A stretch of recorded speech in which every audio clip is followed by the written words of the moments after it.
All right, musical warriors, how you doing? Mr. Mashmeyer's back with you. So is Mr. Barry.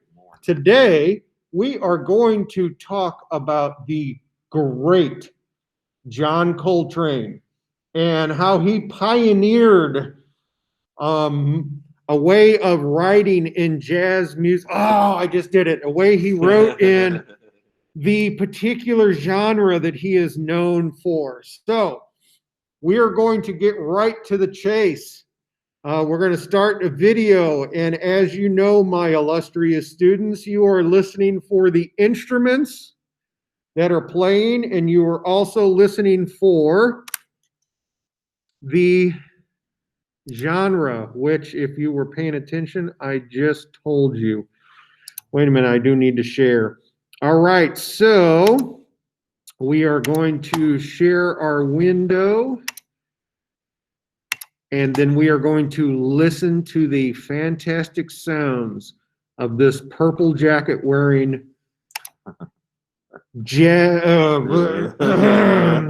musician. Okay, here we go. Ready? 1, 2, ready, and.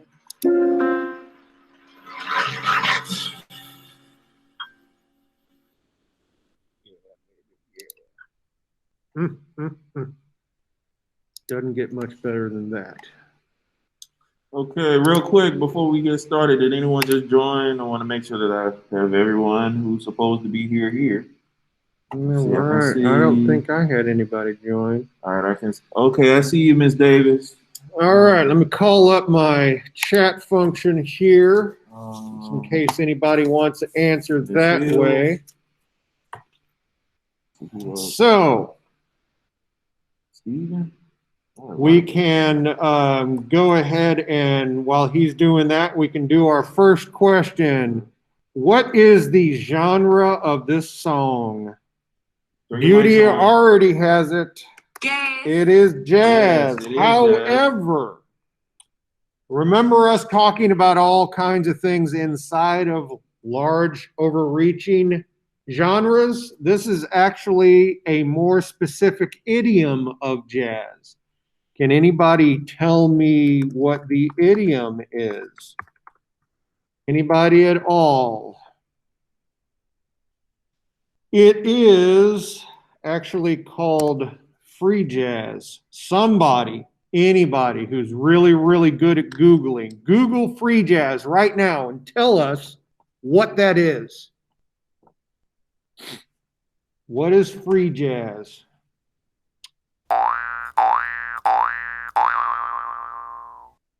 Anybody at all, just turn your mic on and go for it.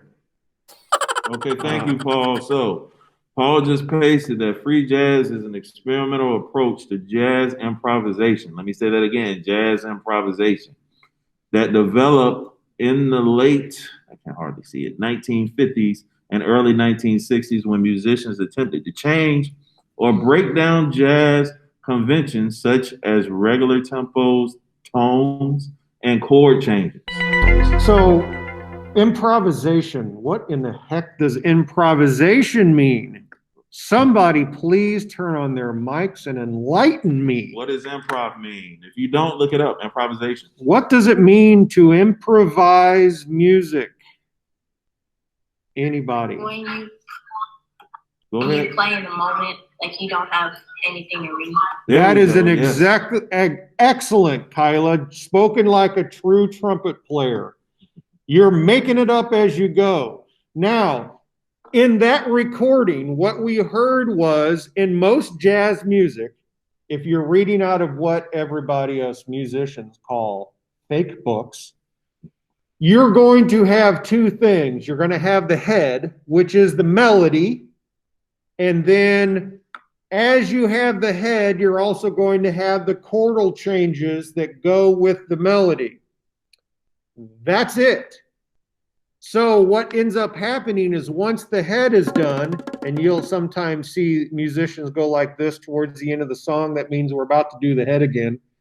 Then they are just following the chord changes, and as Kyla so eloquently put it, they are making it up. But they're doing so inside the chordal structure.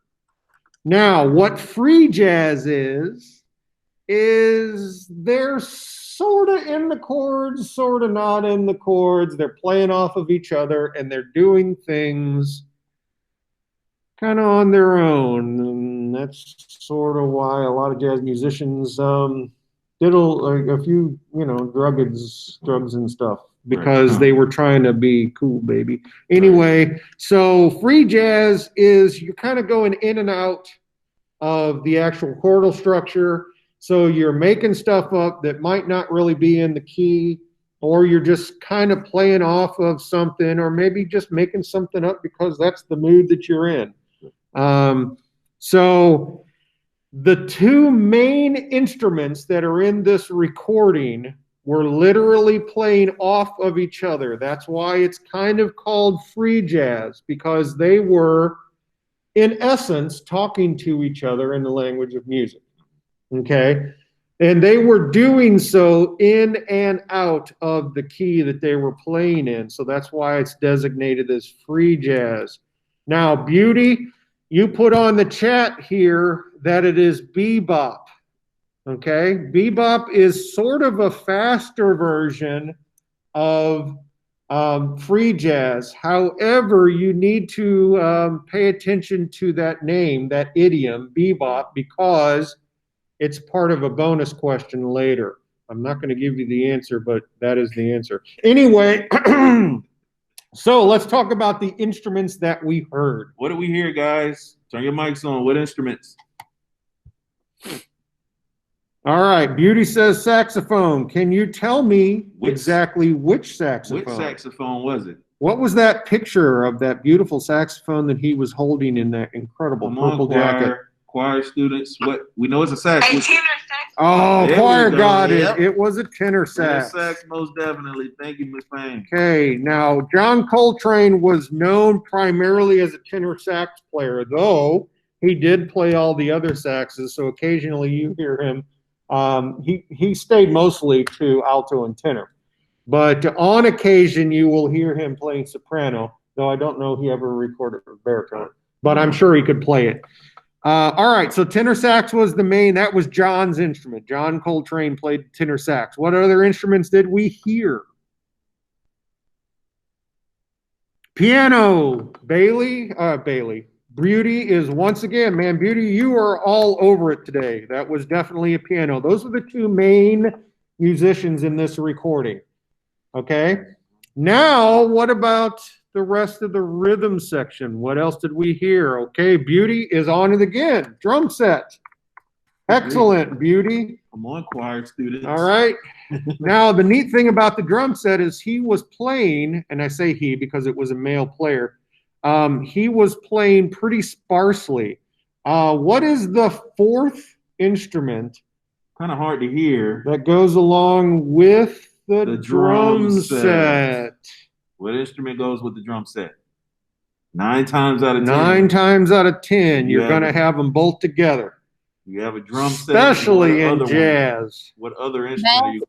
Yes, thank you, Miss Jones. But let's make sure that we're crystal clear on which one it is. So which bass is it? Which bass is it, gang? Is it an electric bass? It's actually some form of an acoustic bass. We talked about it last week, and the name stems from the way that the neck goes, because they play it like this, and it looks like a hippopotamus violin. So what is that bass called? What is that bass called? Does anyone remember what it was called? One more time, it's an acoustic bass. It's huge. Can anybody remember? Beauty, you have been all over it today. Ms. Jones, you don't have it. You had it right. I mean, it is a bass. Which one is it? You can't remember? Yeah. Okay. Can't remember. All right. I was hoping that somebody smart in the 8th grade was going to get this today, but we'll go ahead and let you know. It's called the upright bass or the double bass. Okay. I had a student earlier today say it was an acoustic bass. Well, yes, it was. But really, when you're talking about an acoustic bass, the acoustic bass is a lot like an acoustic guitar. It's got a tone hole and it looks like an electric bass, just like an acoustic guitar does, except for the body shape looks like an acoustic and there's a tone hole. So you can get a bass guitar, 4-string bass guitar that looks like an acoustic guitar. That is what an acoustic bass is. This is an upright bass, and you really didn't hear it that much because this was back in the 50s when the recording equipment was not all that grand. And so part of the reason why I alluded to the drummer playing sparsely is because he did not want to cover up his partner in crime in the rhythm section by playing too loudly. So that's why we barely heard that fourth instrument, the upright bass. So there are your 4 instruments: tenor saxophone, which Beauty got; piano, which no, Beauty didn't get that Beauty one. got. No, that Miss Payne got that Well, one. she said saxophone. Miss Payne, yeah, she said tenor. Okay. And Beauty said the drums. She got that one too, but she was beat to the chase by Miss Jones over in choir. So it's 2-2. 2-2.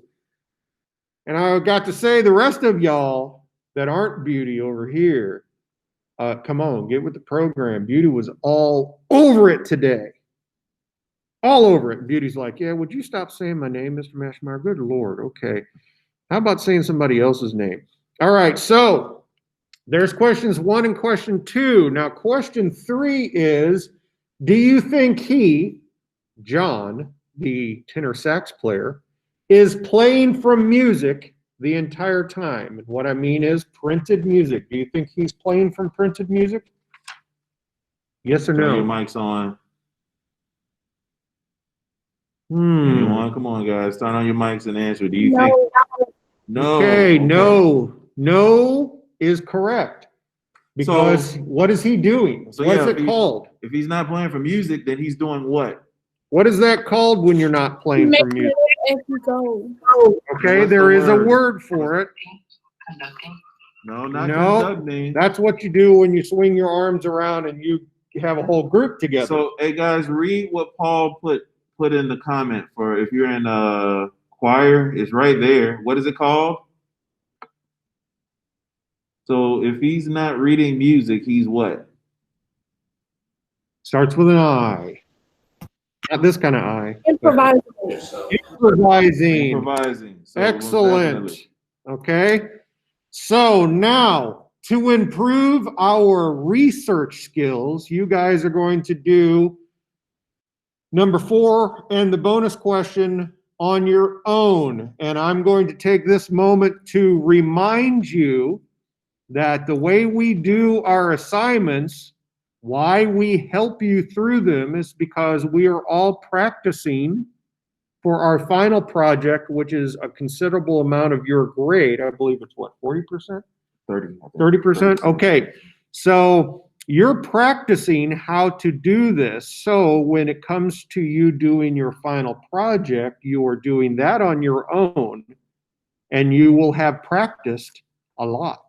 Now, you will pick your own song, and then you will pick a song from a list that we will provide for you. And you will, nobody will be able to do the same song. So many of the questions that you're going to answer from these songs are much the same like what we've been doing. You are going to tell us a little bit about the genre. You're going to tell us about the instruments. You're going to maybe even tell us about what the song is about. What's the story? Does this all sound familiar? Good, it should, because these are the things that we have been talking about. So we are going to turn to, but before we do that, Mr. Barry and I are going to sign off for the Warrior Musician YouTube channel watchers. And my students here, check out Warrior Musician YouTube channel, because we'll add little things to this, maybe some jokes and some funnies and all that kind of stuff. And maybe you see yourself on there. If not, you might also see some other things that you could learn from. Most definitely. All right. So, All right, guys. Peace out. we love you guys. We'll see you tomorrow. Take care. All right.